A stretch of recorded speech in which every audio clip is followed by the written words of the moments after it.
I would say one of the scarier things about having friends is kind of worrying about their mental state sometimes. Because, you're definitely chasing around with your friend, and then you kind of remember, oh my gosh, I probably shouldn't have said that, because that'll make them feel bad. And you kind of wonder if that's going to ruin their entire day. They're going to go back to thinking about it even after you said it hours ago. And I'm saying this because this is around the time last summer. My friend was visiting her family up in New England in America, if that makes sense. And she was having very suicidal thoughts. And it was really scary. I would be going to the lake and hanging out with my family, and I would just be worrying about getting home and texting her, making sure she got home, or she was home, or she wasn't 6 feet underground, because that's really scary. Especially it'd be 12 and worrying about that sort of stuff. So eventually I texted her mom and I was like, hey, your daughter is very depressed and is saying all these things on call, and it's making me very worried for her, and she's saying it's because of this. Please don't get mad at her, and please don't take away her privilege of going upstate. I don't want her to feel any worse. And her mom was very nice about it. She was like, oh my gosh, thank you so much for telling me. I definitely am not mad at her. I will not take away upstate. I'll talk to her about this. And then the night after that, my friend texted me a bunch, and I was like, why would you do that to me? And if I could go back in time, I would approach this so differently. I started getting mad because I was trying to save her life. I don't want her to die. And now she's over here saying, how could you do this to me? Because I thought I was being nice and trying to help her, and I guess that's just not where my efforts went. I did not approach that good. If I could go back in time, I would probably say, I was worried about you. You know how much I love you and I don't want to see you dead. I just thought telling your mom would be the best thing to do. And after that, we took a very long break. And that was genuinely one of the scariest times. She blocked me and I couldn't talk to her at all. I would never delete her contact, ever.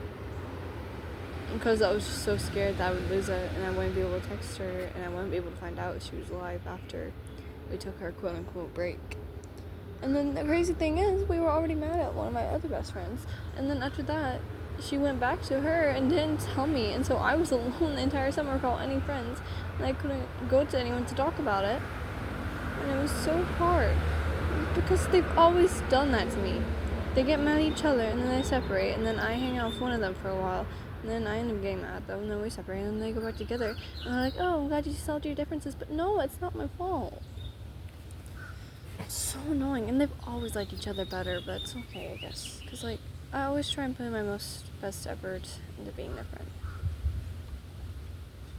But it really does upset me whenever they don't tell me that they're friends again, and they expect me to know. And then they act all these ways about, oh, I'm glad you solved your differences with her. Whenever it wasn't a difference, it was me worrying for her livelihood, and you stealing her content and claiming it as your own, even though she spends 8+ hours on it. So that was just a really douchebag move of both of them, I guess, but I don't really care about it that much because that was a year ago. But I kind of do, because sometimes I worry that speaks a lot for my character.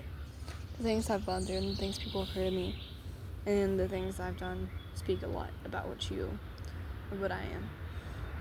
So whenever people get the wrong idea of things I've done because they go and talk to the wrong people, they start hating me. This happened one time in 5th grade.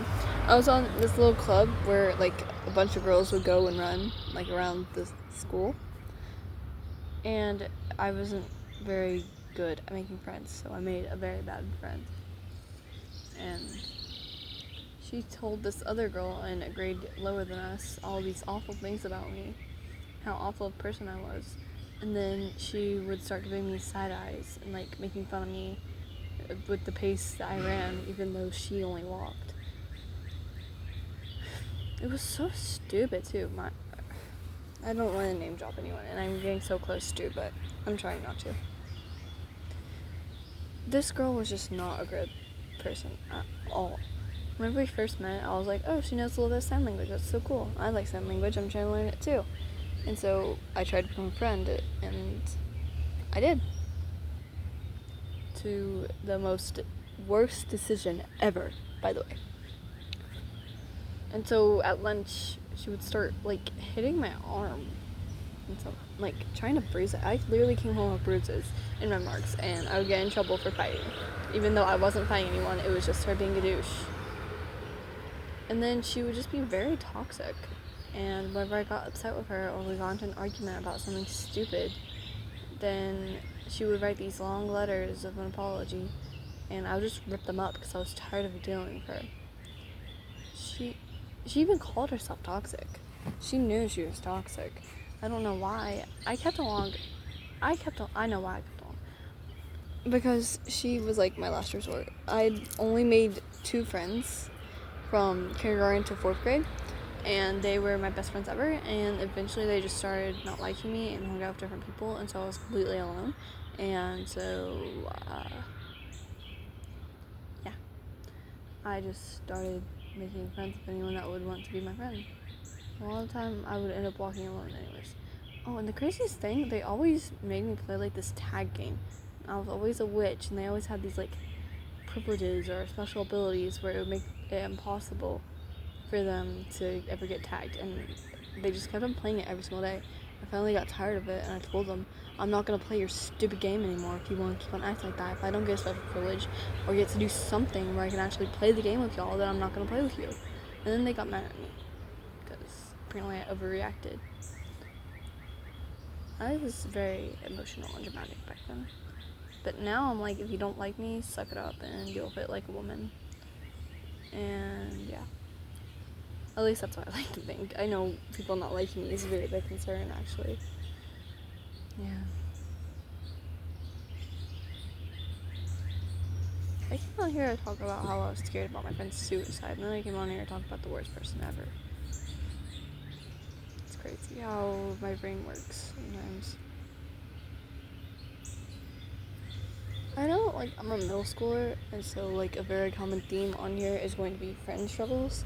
But, like, imagine being 13, your mom's dead, you've been all through this trauma over summer, and then you go into school, you don't know anybody, and so you try and make friends, and you end up not being able to tell if they like you, and then finally you can, and they're now your best friends, and then over the summer, they decide to hate you for random reasons all the time, bro. And then the next school year, you get separated from them, and so now you have 0 friends for 18 weeks, you're only talking to one person, and then finally you're able to talk to a friend group that you cannot tell for the death of you whether they like you or not. Like, and all at the same time, you're dealing with home stuff with a stupid stepbrother. He's the worst. And trying to process, like, all these bad things have happened to you. And then deal with your dad calling you fat. And you need to lose weight. And all this mean stuff. All while being alone in your mom's dead. So, I guess I know I repeat myself a lot in those sentences, but that's just, like, the truth of my situation in school right now. I'm being very much pressured to get good grades, even though they sort of come easy to me. Like, if I can understand something, I'm all good. But if I can't, then I'm cooked. Because if I don't understand something, like, the moment it's given to me, I just can't understand it. I don't know. It's so weird to try and explain. So that's why I try and do puzzles a lot. Or, like, not jigsaw puzzles, but, like, riddles and stuff. So I can work on that and work through things. So, yeah. This was a very unorganized yap session because, like, I didn't even want to talk and do an episode today. But I guess I just started getting to thinking, and here we are. Anyways, I'm glad that I did make the decision to tell my friend's mom about her suicidal thoughts. Because I feel like She said that she was going to tell her the week that she came up to upstate, but I just didn't think that she would at all. And I feel like if it weren't for me, then she would not be living the life that she is, and that's kind of scary. I know that kind of sounds like I'm very ego-logistical, but that's just the truth. Because you don't know me, you don't know any of my friends, so you only know the things I'm telling you, and I'm telling you these very sad and traumatic things, and that's all you got about me. So you could very well think that I'm a horrible, awful person who deserves all these bad things, and I wouldn't know. And I guess that's okay with me, I guess. I wonder how many times I say I guess, or like, or as, you know? Just like these random filler words that everyone uses. So, yeah, bye!